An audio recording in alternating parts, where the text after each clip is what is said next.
Good morning, everyone, and welcome to the Telstra Connected Cycling series. It's great to see everybody on their bikes, pedaling, or on the beach, in the bush, on a track, or around the neighbourhood streets, up to 5 kilometres, of course, joining us from their homes and getting their day started in such an inspiring way. We are absolutely thrilled to have our numbers growing each week as news goes out about the workout and our chat with inspirational Aussies and Germans, and New Zealanders from last week, and hear how the impact of this program continues from all the feedback and conversations coming back to us. So it's fantastic. This is the 18th week of our broadcasting experiment, developing and iterating this Telstra Connected Cycling series. And our pro team of Sandy Woolley, Diane Hannon, Kurt Euston, Anna Mallon, and John Pitchinen are delighted everyone is finding it's making an impact to their week and their health and well-being during these COVID crazy times that we're in. We have heard from Tour de France champions, pro cyclists, past and present, commentators, coaches, Olympic gold medalists in plenty of different sports like rowing, swimming, beach volleyball, and even the last man standing himself, speed skater, our very own Steve Bradbury. Now, the Telstra Connected Cycling's motto is connecting people and technology through the passion for cycling. And with that stated, here is our passionate ride director, Sandy Woolley. Thanks, Duncan. And again, just another fantastic turnout. So thank you all so much for your support. For many first-time riders, welcome. I know we've got a few more from overseas, which is fantastic. And I can tell you on Zwift, we are nudging 300 in this group ride, which is just brilliant. So for those of you who aren't in the ride, wondering why I'm huffing and puffing, scroll through the screen. You'll actually see one screen which shows the game of a bunch of virtual riders together, and so far we're doing okay. I just got to keep huffing and puffing. Looking forward to today's chat with Jens, and of course, as every week, we have someone special from our audience. I'll just get them to go on mute. Anna.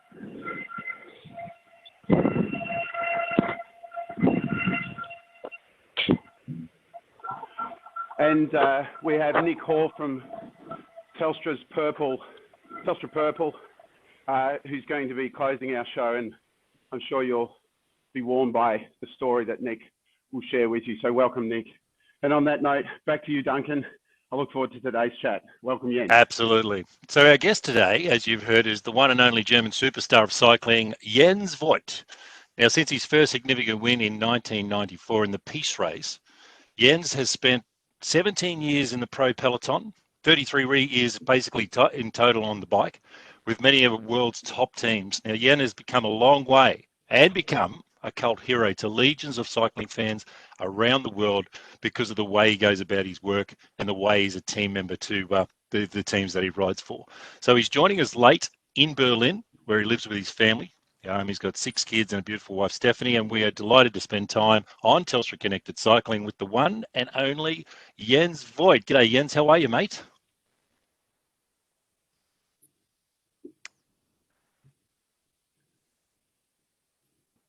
Now, there could be a little bit of a lag here because telecom is not as good as Telstra, obviously, in Germany. And so we could be fighting for a little bit of connectivity with Jens, unless, Anna, you've mistakenly put him on mute. No? Okay. So I'm good. Yep, I'm back. He's back. Welcome to the ride, mate. Great to see you. Thanks for having me. Yeah. You really got started in Australia. Like, you're born in East Germany, behind the Iron Curtain, but your first significant win was with the AIS/Giant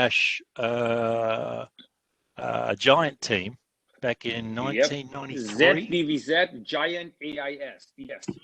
Yeah. So you came down to Australia. What was your impressions? Because living behind the Iron Curtain wasn't easy, and then you come all the way down to Australia in one of your first races.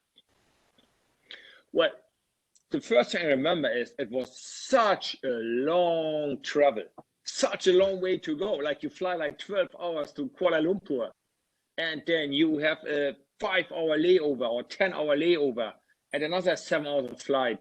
I was pretty much naked when I arrived, but I remember the warm welcome from the people. They wouldn't care where are you from or which country, which nation, which language you speak.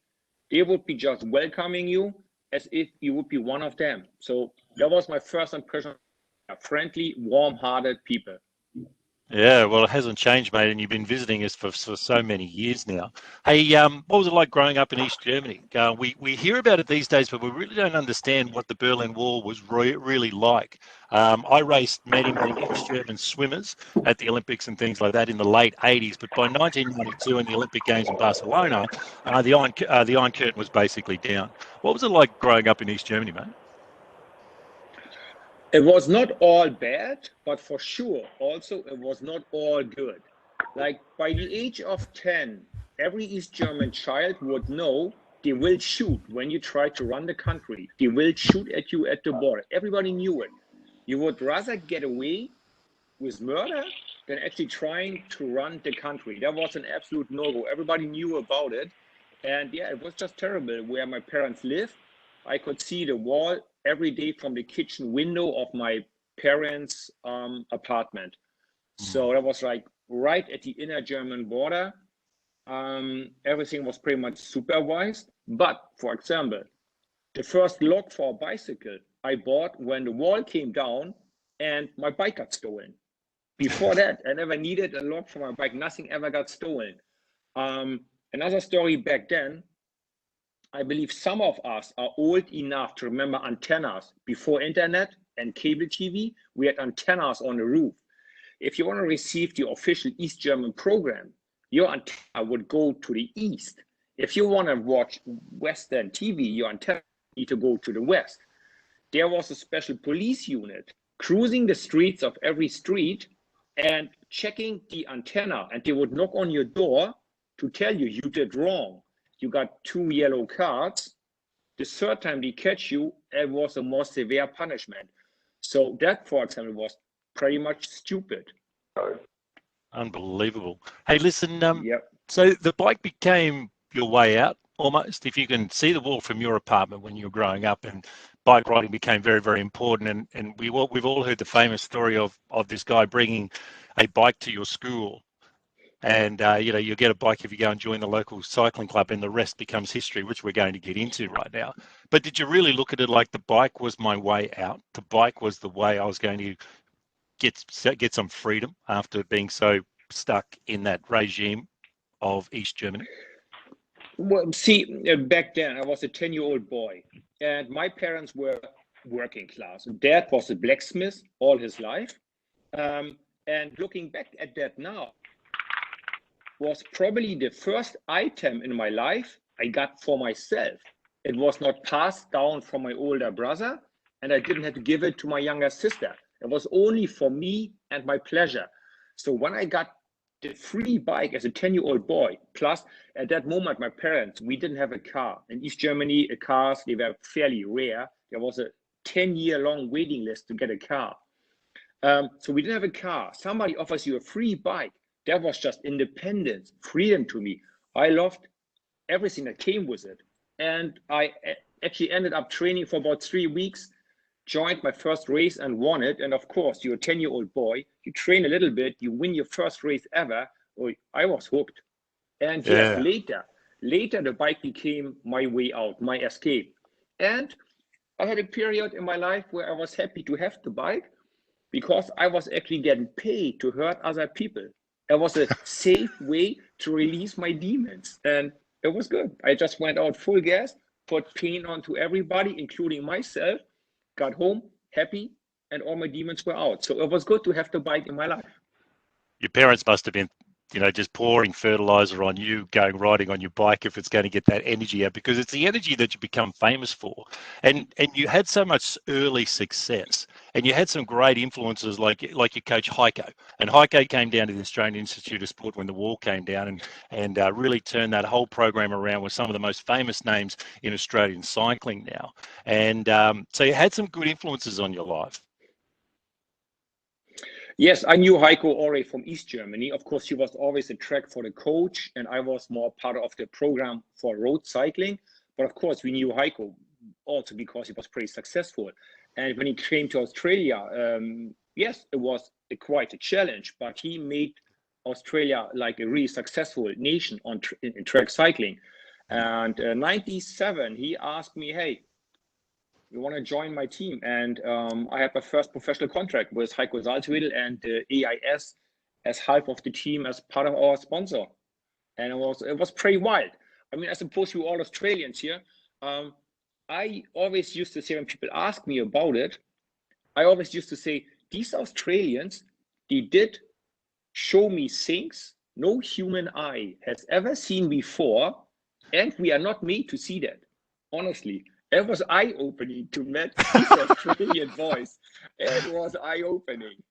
So are we talking how to race a bike in a race, or are we talking about extracurricular activity off the bike? The whole package. On the bike, the way they race. I mean, like also these people, they were just daredevils on the downhill, you know, they were just fearless. And it was good to be with them, you know, they took a different approach to life. And their training day didn't stop at 3 or 2 or 4 p.m. After that, some days it would be about training the liver, right? So you would hit the next spot and train the liver. It was unbelievable. Unbelievable. Well, Canberra has some interesting places to go and visit, that's for sure, after dark. Hey, listen, so you've got your pro contract and you're really moving up the ranks. You know, what was that like for you? Was it a dream come true in those early days? What are your memories are like, you know, when people, you know, you get managers, they ask you, you know, to come on this team for this amount of money, and you start riding with more famous riders, the races are getting bigger, and the prize money is there. What's your memories of your very early years? Well, go back to the start in East Germany. You know, like East Germany, communism, they pretty much try to brainwash us, right? So, for example, the official version we learned in school is that we are on the good side of the Iron Curtain, and all of you guys are the mean people locked out on the dark side of the world. That was the official school language. And professional sport used to be called, or they used to tell us, these people would sell their bodies, they would prostitute their body for sponsor names and earn a living with that. That was looked down like at East Germany. So when then the wall came down, the countries got united, I had a chance to actually meet some professional athletes. And it took my, you know, my 18-year-old brain a moment to realize, I think they lied to me before. For the first 18 years of my life, they lied to me. And you know, you heard it every day in school. It takes a moment and it takes some reflecting to actually come to the conclusion. They were wrong and the other ones were right, not the other way around. And so then for a while, I couldn't get a contract. So I had a small contract with Heiko. And then I did write like a little, like a little book with my CV in it and my races, my results. I got it translated into French and English language, and I did send it to the first, I believe, 25 teams in the ranking list, and asked for a job, for a contract. And my first contract was with a French team for 17,200 euros per year before taxes. So that's about, what is that, 35,000 Australian dollars? Yep. Per year before taxes. And I already had a child back then. So thanks to my wife, actually, it's her birthday today. So she said, okay, if that's important to you, then go and do it.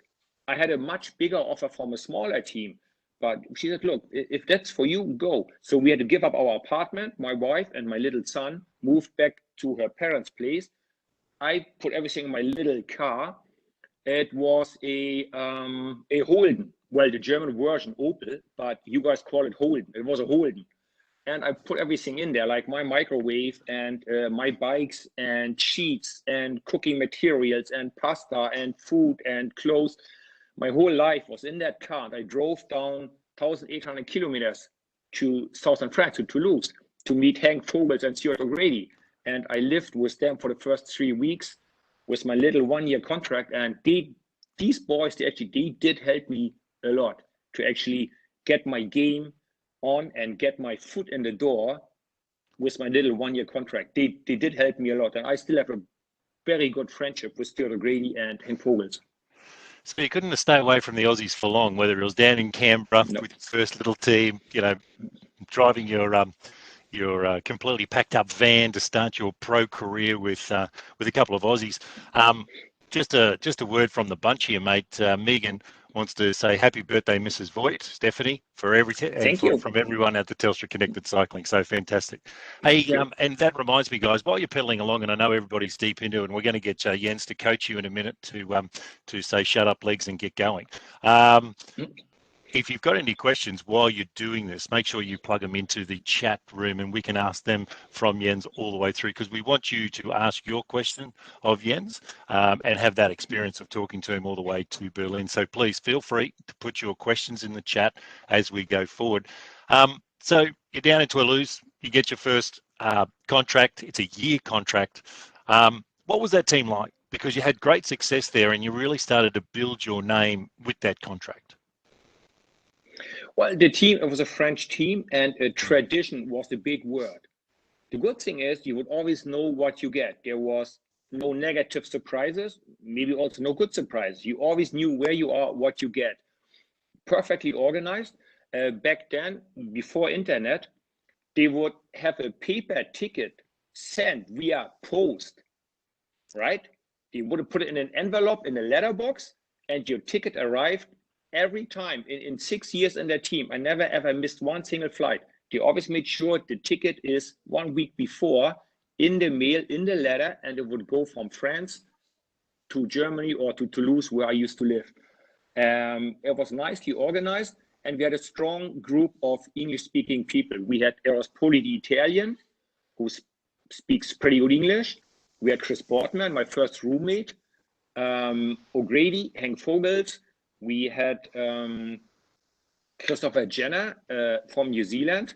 That's a wild character as well.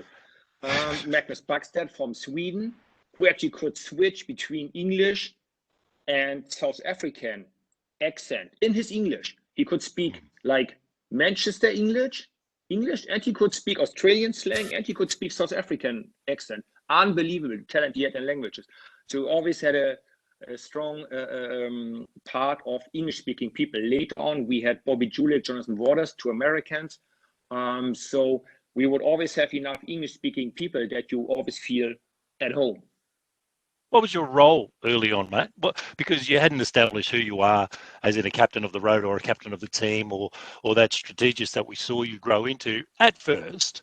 What was your role on the team, and did you feel like it suited you?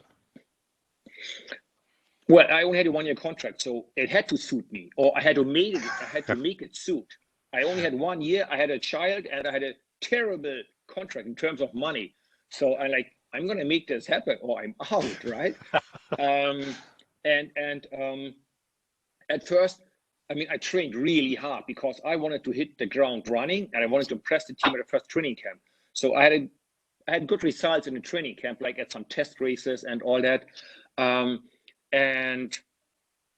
But at first, whatever happens, said, hey, Neopro, go and chase. Of course, that's how it is, right? If you take an apprenticeship in the supermarket, well, the first thing you do, you fill up the shelf, right? You're not bossing people around. You just say, yes, boss, and you fill up the shelf. So I had to chase whatever. And they realized, hey, he's a pretty strong man. Every now and then I got some freedom to go on a break. And we had a good spring, many good results. But lucky for me, I provided the first ever win. And that was my breakthrough. Classic way, in a breakaway, I dropped my companions from the break, and I won a stage in the Tour of the Basque Country in northern Spain. Cold, rainy day, terrible conditions. And I won it solo, first win for the team. And that made my life a lot easier. And that's the first contract. You've ridden for so many teams. What was the feeling like that you get off your shitty 1-year contract?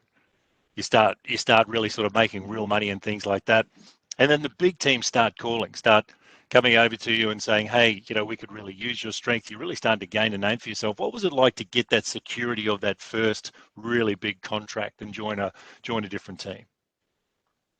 It's, of course, a huge relief. I made it in my first year. And then during the tour, for example, Team Telekom, 2 years, they never even looked at me. And I said, hey, look, guys, back then we only had one German team, Team Telekom. I said, hey, guys, I'm a good rider. I'm not expensive. Just give me a chance. And they never wanted me until today. I don't know why, but they never wanted me. So when they came to me in the tour, I said, look, guys, these French people, they gave me a chance. They believed in me. I'm going to be loyal to them. I'm going to be staying with them, right? So it felt good to be able to say no, because you now have a safe future. And I spent 6 years in that team just because it was a good team for me. They gave me the freedom I needed. And I felt pretty happy there. So yeah, I had six good years with that French team. Of course, every year you had one or two or whatever more teams asking you. And by the way, I had 2 times. I had Lance Armstrong asking me to join his team, and 2 times I said, look, Lance, you're a very good bike rider and you win the tour, but no, whatever goes on, no, I just don't want to be part of it. You're a good bike rider. I respect you and all the results, but no, I cannot see myself being in your team. How did he take that? Because he in those years, he wasn't taking no for an answer from anybody. So how did it go that you've turned him down twice? Apparently, he told me that I'm the only one he ever asked twice. Once he got turned down once, he go, well, then we don't need that person anymore. But and we all know life is hardly ever black and white. And Lance was a hardworking person. He was a good team captain. He took care of the team. He protected the team. He gave him directions, and he made sure he can train right, he get the right bike, and everything is set up so the team is strong to support him in his whatever conquest, in his dream of chasing the Tour de France. And he's a pretty good dad. He loves his children, no question about that. In a different world, probably we could have become friends, because we both work hard. We both like a more aggressive style of racing. Just in this world, we are on the opposite side of it. But in a different world, we actually could have become friends. I believe so. I think he respected my work ethics, and he saw that I'm a hardworking person. I get beat down, I come back and get out next day again. So yeah, he asked me twice, but no, it was just never for me. But Never saying that, of course, I did think for half a second, because if he asked me to join his team, I probably would be a multimillionaire by now. So at least I did think about it for, like, let's say half a second. Like, okay, you're taking all the risk probably, and probably earning millions, but maybe it all explodes right in your face. Or you go to the other side, you take a very long, happy and safe career. And I choose the smaller, but the career. Absolutely, you're still smiling. It wasn't always easy, mate. You did have a couple of spectacular offs in some amazing races, and dotted all in that. Okay, is some incredible wins, like in 2001 and 2004, the Giro, the Tour, wearing the Melagerne, wearing the yellow jersey on tour for a few days, King of the Mountains. Your style of racing must have been a sport director's dream come true to have you in the team, and you were in some spectacular teams with some amazing riders, superstars who you were assisting to the top of the hill, assisting into the yellow jersey, assisting to win the entire Tour de France. So 2 questions. Okay, who's been the best leader for you to ride for in all the teams, and who's been the best director that you've ridden for in all the teams that you've ridden for?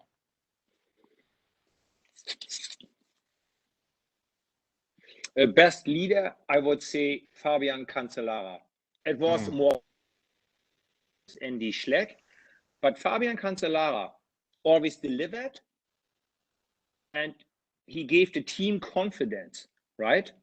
I mean, if you see Fabian Cancellara on a very good day, the moment he gets on his bike, the way he swings his leg over the saddle, you just go, oh my God, he can only beat himself today. Nobody can beat him. We got it already. We're not even at the start yet. And you can just see nobody's going to stop him. Right. But also riding with Fabian, he had this talent that you yourself wanted to be the best you can be for him. You wanted him to be proud of you by giving everything you have, by fulfilling your job to the perfect condition. He had this magic feeling. He gave you strength. He put enormous pressure on everybody, including himself, of course, including himself. But he always delivered. He never lets the team down. Failed. He did not yell at us. He said, I failed. I was only third today, or fourth. Win. I'm sorry. He never said, oh, you didn't work hard enough. You. No, he said, look, it's me. And I never forget, I believe it was 2007, Tour de France start in London. We are on Trafalgar Square for the sign-on. There's like 300,000 people live. And Cancellara goes on stage and he asks, so, Fabian, tomorrow, the prologue, what do you expect? And Fabian Cancellara goes in front of 300,000 people live. Well, I guess I'm the world champion, and tomorrow I'm going to show him how it has to be done. And he won. He won. He pulled it off. He won with like a ridiculous 20 seconds margin. It was one of these days where you go, oh my God, the guy was so good. He had so much class. It was an honor to work with him. Yeah, you felt honored that you had the chance to live in the same time with him and be in the team and be able to actually work with him. He was a fantastic boss. Yeah. About the sport directors, I would have to split the. Anna Rees was the best team director, the best strategic thinking man I met in my career. Kim Andersen, another Danish ex-bike rider, he was the best sport director on the day-to-day basis. He knew all the roads like the back of his hand. And he could say, guys, when I race this race, in 15 kilometers, there is a yellow house on the left side, and there we turn right and it's crosswind. You need to be in the front there. He knew all the roads. He knew every single pothole on the road. He spent like the whole winter driving up and down the streets of the Tour de France of Paris-Nice and videotaped it and read and tried the mountains and the wind and everything. He was always perfectly prepared. And whatever happened, a puncture, somebody drops his bottle, he would have an answer and fix it. He was unbelievable. And he was a pretty skillful car driver. He would be on the phone changing your flights because the race goes so fast. On the other hand, he would have the race radio and writing down the numbers of the breakaway, and his knee would be underneath the steering wheel controlling the car. Unbelievable. Really, honestly, them two together were the perfect package. Yeah, they sure were. You did a lot of winning. Of course, a lot of us fell in love with you with that documentary movie called Overcoming of the CNC team. Mm-hmm. You know, just that whole, it was shot so perfectly. It took us into the car with Ben and Kim and everyone like that. It took us onto the road. It took us to that faithful day where everyone was calling you a traitor because you weren't supporting Jan Ulrich and you're waiting for Ivan, your boss on the road, to get up the hill and drag him back up and get him in the position. So dramatic, so incredible. 17 Tour de France appearances, the longest ever, equaling longest ever number of times Tour de France. Can you boil it down to one race that you're most favourite about in all that 20 years on the road with those superstars, great teams, big tours? Is there any one victory that you look at and go, that was the day? Well, the best day of my career was in 2005 Paris-Nice. We go into the last stage. We had one of my closest friends in cycling, Bobby Julich, in yellow. And I know that back in the days, he lived in Nice. So I knew his wife, Angela, and his daughter, Olivia, would be there.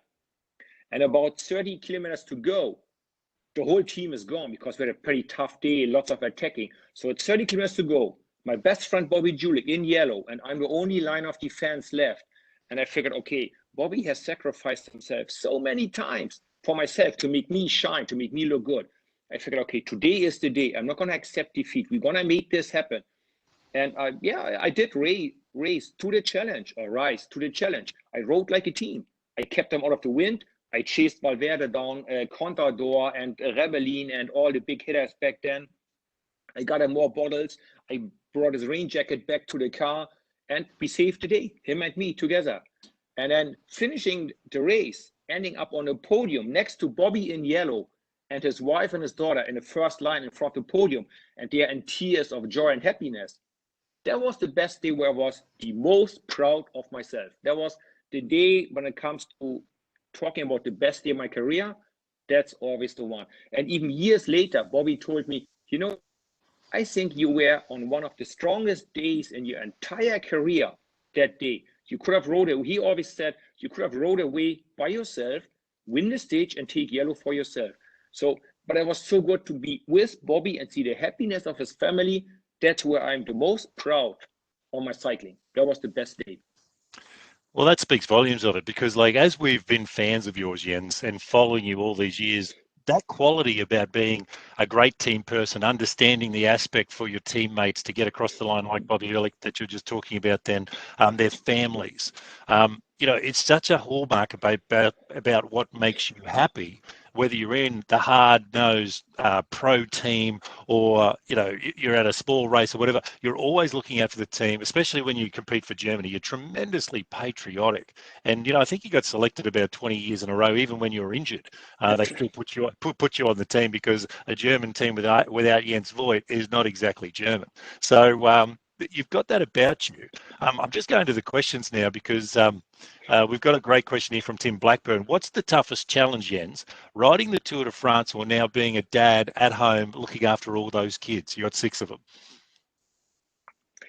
Well, I can promise you both is pretty tiring, right? Okay.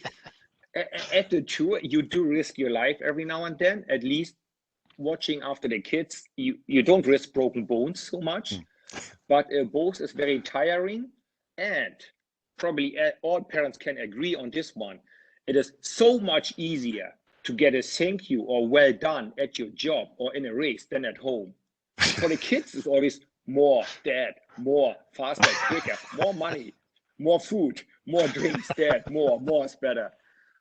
So yes, it's both pretty tiring, but I still would say the tour is just a little tougher. It's just every day you kind of like risking your life, and you know you might lose one of your friends in a crash. It's tough. The tour is probably one of the toughest events we have on the entire planet of Earth, I believe. But yeah, it's closely followed by watching after the kids. All 6 of them. So your kids are Mark, Julian, Adriana, Kim, Maya, and Helen. And so congratulations, mate. You still got it. What about the pop icon that you're becoming? You know, you're becoming, you know, Shut Up Legs has just gone viral so many times, and especially in the cycling world where fans abound. You know, the Shut Up Legs, you took it into the 1 hour world record that you did on the track on the velodrome. Everywhere you go, it seems people are taking selfies with their Shut Up Legs. You hear it in triathlon, you hear it right around the world, no matter what. When people need to motivate and they're stinging in the race, you know, you can hear them say out loud during racing, "Shut up, legs, let's go." The bike that you used, I think, in your 1 hour time trial world record, had some very interesting writing on it. It had, "I am Mofo Jens Voigt. Enough time for Jens Voigt to ride to the moon and back, blah, blah, blah, blah, blah." And then on your retirement bike, you had "Shut Up Legs, 800,000 kilometers, 3,100 kilograms of pasta consumed, 110 stitches, 64 wins, 40 years, 25 screws, 16 times around the world, 11 broken bones, 1 Jens Voigt." What's it like becoming a pop icon? Fortunately for me, it was a slower process. So I did have to work my way up. I believe it's a combination of, yes, I was also successful for a non-sprinter. I was actually not bad. It was my 64, 65 wins. I believe it's my funny German accent.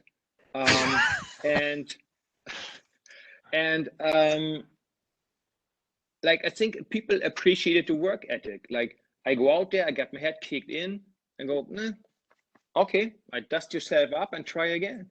You know, that like, I don't give up. I'm just gonna kick. I'm gonna give luck a swift kick in the guts to make a turn to my side, right? I'm not waiting for luck to turn. I'm gonna kick it. I'm gonna force luck on my side. And I think that was when people went, yeah, I can relate to that. I like that attitude. And with my wins, I think hopefully I can say I not only talk the talk, I also did walk the walk. Like I never expected my teammates to do something I couldn't do. So there was a certain honesty, right, in myself. You see what you get and you get what you see. I never put on a facade or I never fake things. And if I'm terrible, then I say, hey, look, I was just shit today. I was just not good enough, right? It's just how it is. And I don't think I had too many lucky wins. I think I worked pretty hard for every single one of them. So people are like, look, he still got his humor. He's hardworking. I like him. And then, yeah, it all, in the end, then it became actually quite big with the shut up legs. That was actually an invention of my father. We had one of these trips to another city, and I was a 10-year-old boy or 11 years old, and I went, Dad, I'm hungry, Dad, I'm thirsty, Dad, my legs are hurting, Dad, I need a toilet, Dad, I'm tired, Dad, I want to sit down, Dad, I'm hungry, and so on. And then my father went, son, the mind has to control the body and not the other way around. And I just melted all that into shut up legs. I used it, I believe, 2007 in an interview once. And then it became a self-igniting process. And now I get pictures from the Boston Marathon, New York Marathon, shut up legs on the road, you know, triathlon somewhere in Melbourne, you know, Ironman, shut up legs painted on a rock on the side of the road at Ironman Hawaii. And once somebody asked me if I ever regretted to see it. I said, hell no, because on a very small scale, it makes me immortal. It will be there when I'm gone. People will still use shut up legs when I'm gone. So I'm pretty happy about it. Absolutely. Some of the comments from the bunch here. The nicest, most entertaining sports professional in the world. Thank you for your time this evening, Jens, and for the many years of cycling entertainment. Thank you very much for Mike for putting that. This one, Jens, thank you for the colour and authenticity you have brought to cycling. How do you now see the sport? Will it be like COVID-19? We just have to keep trying to stay clean and uninfected. Oh, very deep. Thank you very much for that. Who was that? Justin Williams. Whew, deep. So, cycling today. How do you compare it to cycling back in the day? Well, when I saw retirement coming along, I figured I never ever going to be one of these old cyclists. They go, back in my days, the kilometer had 1,300 meters. No, I never wanted to be one of them, right? So the boys today, they are brilliant bike riders. It's great. Only one thing, I believe I just got out in time because I was a dinosaur. I mean, how many, apart from Thomas de Gent, how many breakaway specialists do you know? And the teams don't need them anymore, right? Well, like, for example, like Team Ineos, they are super successful, but they don't care if the name of the rider, you go, rider number 1, you do 350 watts for 21 minutes. Rider number 2, you do 450 watts for 7.5 minutes. They don't even need to know the name of the riders anymore. It's more science in there. They're super successful, but there's less freedom. Everything is more planned.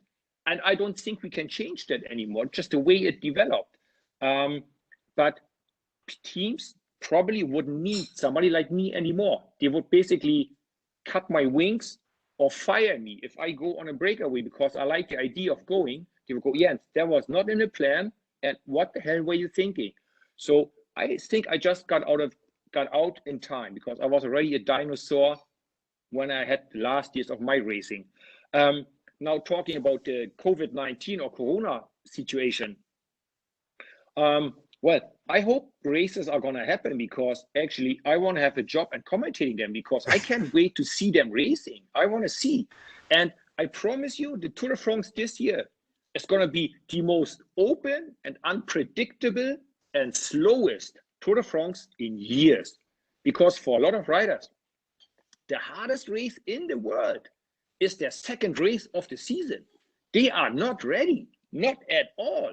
So whoever leads after 4 or 5 days, there's no guarantee he's going to be leading still after 21 days. It's going to be super exciting. It's going to be big drama, big success, comebacks, people blow up, teams blow up, come back.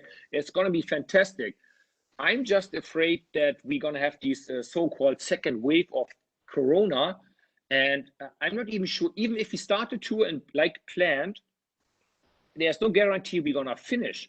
3 weeks is a long time, and I hope that Mr. Macron does not decide a second or another lockdown, because whatever our cycling fans want and whatever the UCI, the world governing body, wants, in the end of the day, it's each country's government that decides lockdown or not. So fingers crossed, Fingers it's crossed. all gonna happen. Fingers crossed. I Well, you believe it brought will up happen. you brought up your commentary. We've got another question. How are you enjoying the commentary? Is it hard to be by the roadside? Working with Phil Liggett must be a dream, as well as Bob Roll. And will we see you at the Tour Down Under in 2021? Oh, absolutely. Easy answer. First, absolutely. Tour Down Under 2021, I'm there, guaranteed, no question. I absolutely love working with Phil Liggett and with Paul Sherwin. They actually did help me a lot. They told me, hey, why don't you do it like this? Look, we do it like this. What do you think about that? You know, and they're really super hardworking people. They always wake up super early. They do research. Whose birthday is it today? Which country's Day of Independence is it? What's the cheese of the region? The wine, the castles? Which battle was fought 400 years ago at this at the side of these roads? These super hardworking people, and yep, they're pretty nice, mellow, down to earth people. So it's an absolute honor to work with Phil Liggett and Bob Roll and have a chat at night. The stuff we talk about. Oh, I remember once in the tour, like after a few days, that look, it's enough. We always talk about cars and mobile phones and money and houses and cars and mobile phones. You know, that look, every day one of us got to bring up a subject, right? And we talk about it, something completely different. And we had the most random things coming up. It was fantastic. And these people are pretty smart as well. So it's fantastic working with them. I feel honored that I had a chance to work with the voice of cycling, with Mr. Phil Liggett. Absolutely thrilled to work with him. What's your favourite race to go to? I know you're on the sidelines now with microphone in hand, working with legends like Phil and Bob. But what's your favourite race? What was your favourite race to ride in every year? What was the one that really ticked you over, that you wanted to be fit for, you wanted to be in a good team for, and just gave you a thrill to get to the start line? There's a smaller race in France that doesn't exist anymore. Only 2 days, but 3 stages with a split day. It was always the last weekend of March, Criterium International. To make it even worse, the day we had the split day, it was daylight saving. So you had 1 hour less of sleep. So your body felt like you wake up at 5 a.m. to eat pasta, to race out of the blocks uphill at like 5 degrees and rain, because it was up north in France, always terrible weather. So that was where I could shine, because half of them were even not motivated. And I was just better than the other half. So it was easy, right? I could only win. The good half was not motivated. The worst half was motivated, but I was better than them. So I won it 5 times. To race, the Giro Italia is a pretty good race. The food is brilliant. And if you have ever been in Italy, the absolute worst coffee you can find in Italy is awesome. That's the worst. Awesome is the worst coffee. And then it just gets better and better from there. The most awesomeness. People are friendly, and so much less pressure in the Giro than in the Tour. See, in the Giro, 3 people want to win and 12 people want to run the top 10.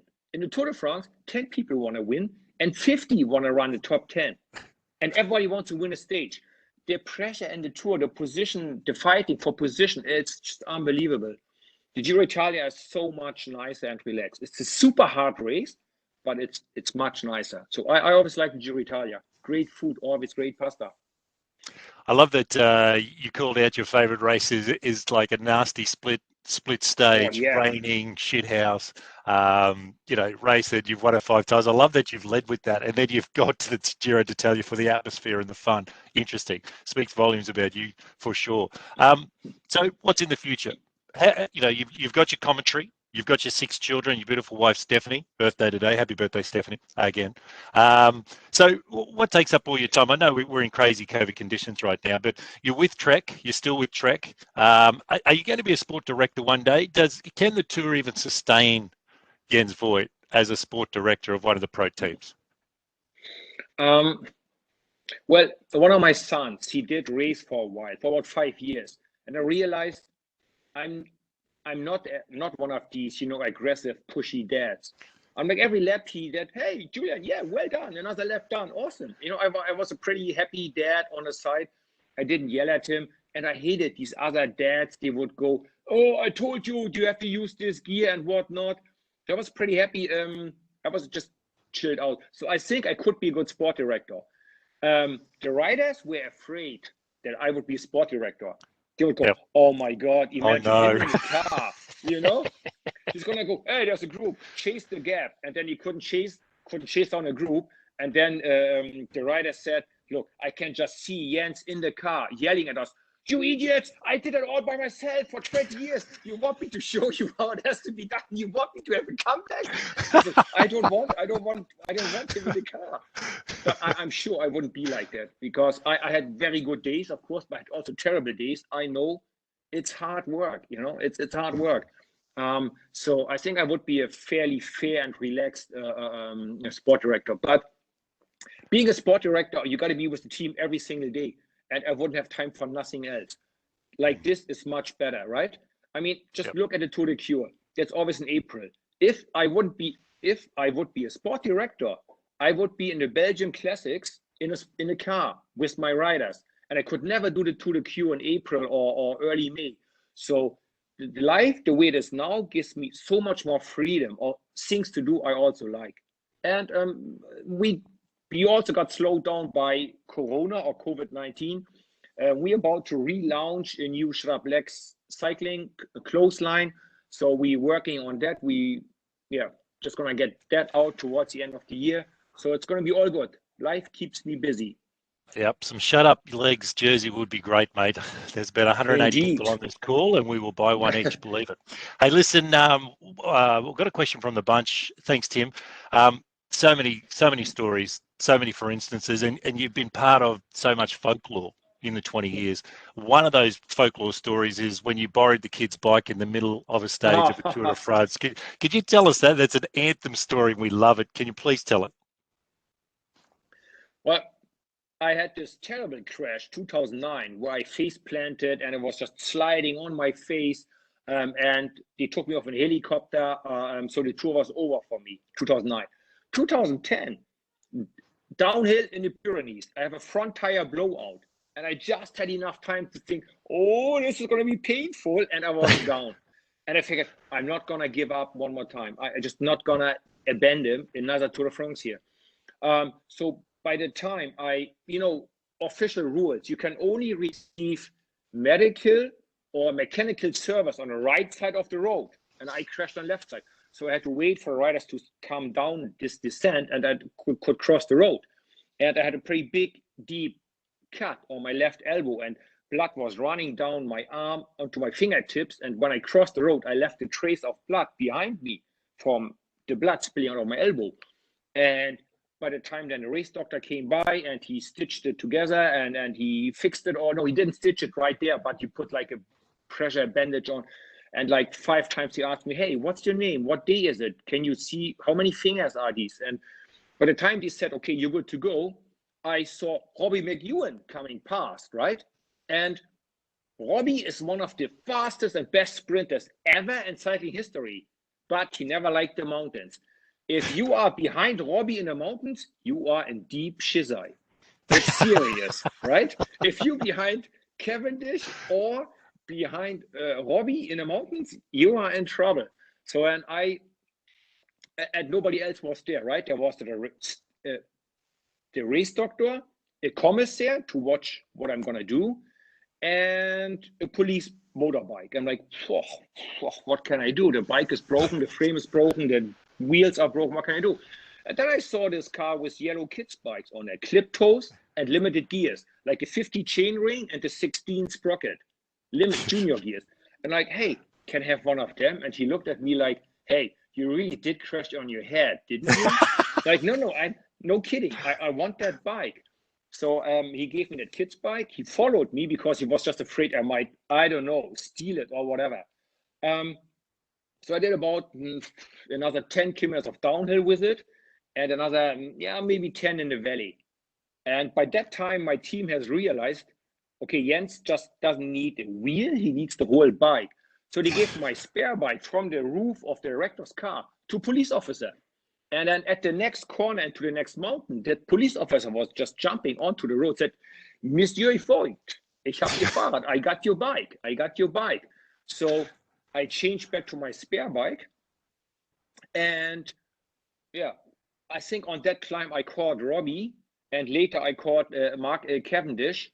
And if I'm allowed to tell that story, that was actually the best story of the day, not me on a yellow bike doing 20 or 25 kilometers on a kid's bike. Then what happened right there? Mark Cavendish, a $1 million bike rider, 3 or 4 days away from Paris. 3 of his teammates waited for him, Bernie Eisel from Austria, Bert Grabsch from Germany, and Mark Rancho from Australia. All what they had to do is to get Mark Cavendish within the time limit to the finish line without using too much energy, so he could win in Paris, the last stage. And he looked at me and said, Jens, you look pretty shit. You look pretty beat up. You better go ahead because you're going to catch your next downhill. You're going to go fast on a downhill. And you don't look like you can go fast. So I went a little further, but they caught me. And then they waited for me.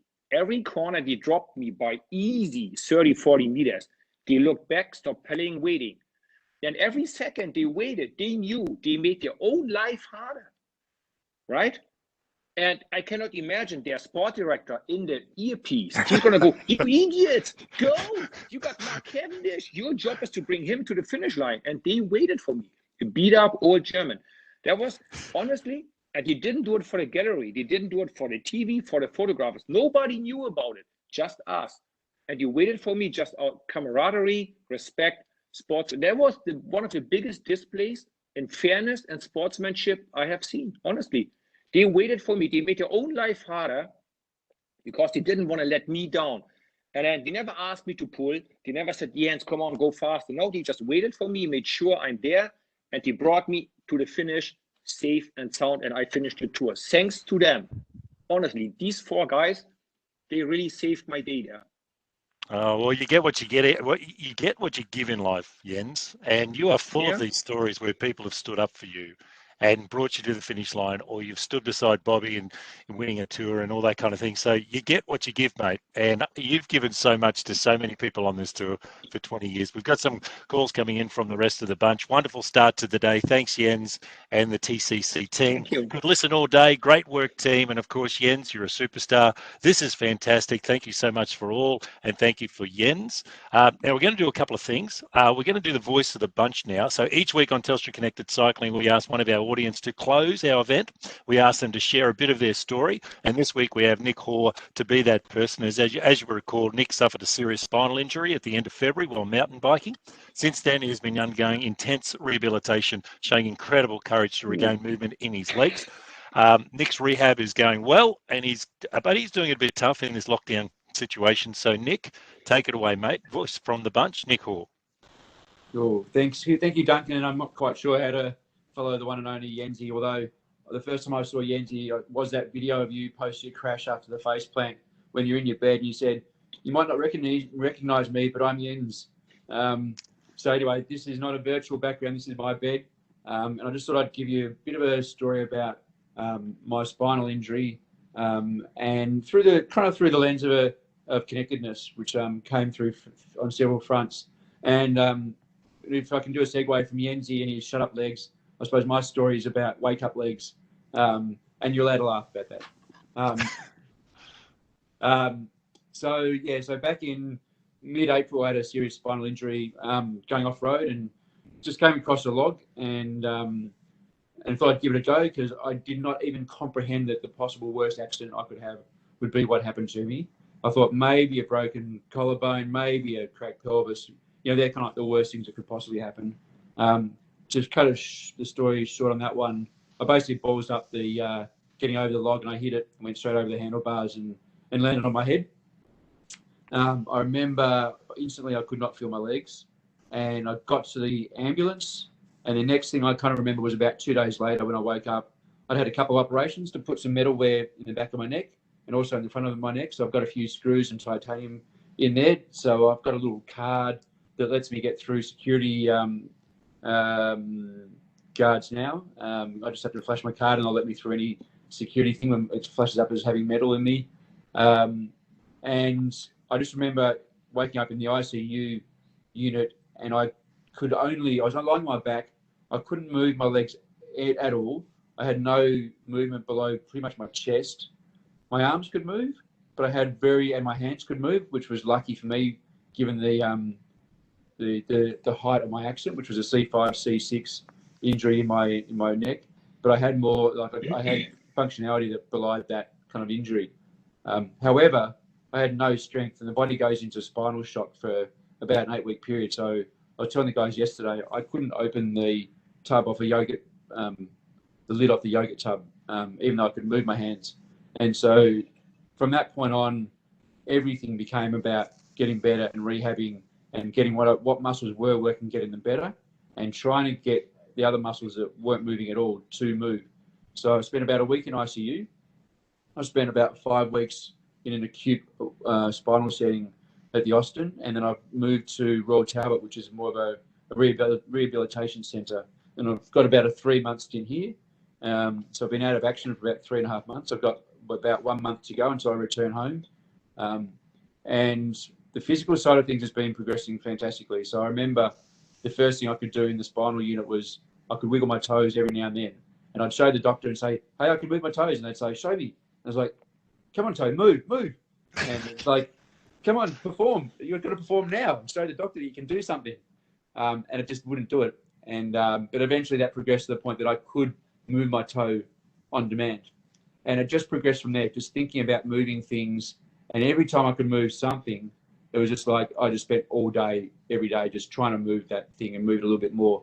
And I'd be sending videos to my family of my toe wiggling or my leg just moving a tiny bit from side to side.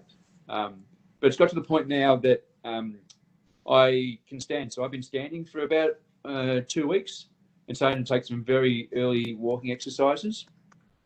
Thank you. And my right leg is absolutely busting to walk. So it can move in every direction, but it's not as strong as it used to be, and it's not going to run. But my left leg is just lagging a little bit behind. So when I'm doing my walking exercises, I need to take an assisted step with my left leg, but I can drag it unassisted backwards. But it's coming back. And my left leg, I can now move my hip, and I can move my knee towards my head. And again, as soon as I get off this call, I'll be moving my leg back towards my head and just practicing doing that. So everything in here is about rehab. I talked about the yogurt. So in the early days, the nurses would offer to open my yogurt, and I'd say, no, I've got to open it because everything's rehab, and just trying to open it, even if I can't, is getting stronger. And so now it's easy for me to open the lid off the yogurt. And my strength is returning to my hands, my arms, my legs. I can see muscle definition in my legs now. I can actually flex my thigh and see somewhat of that, beautiful cycling muscle that I used to have. For me, and I'll get back to you as soon as I can. Yeah. And they were just blobs of fat that I couldn't move for a while, but now just to see muscle definition in them is awesome. But I talked about connecting, and so connecting on a couple of fronts.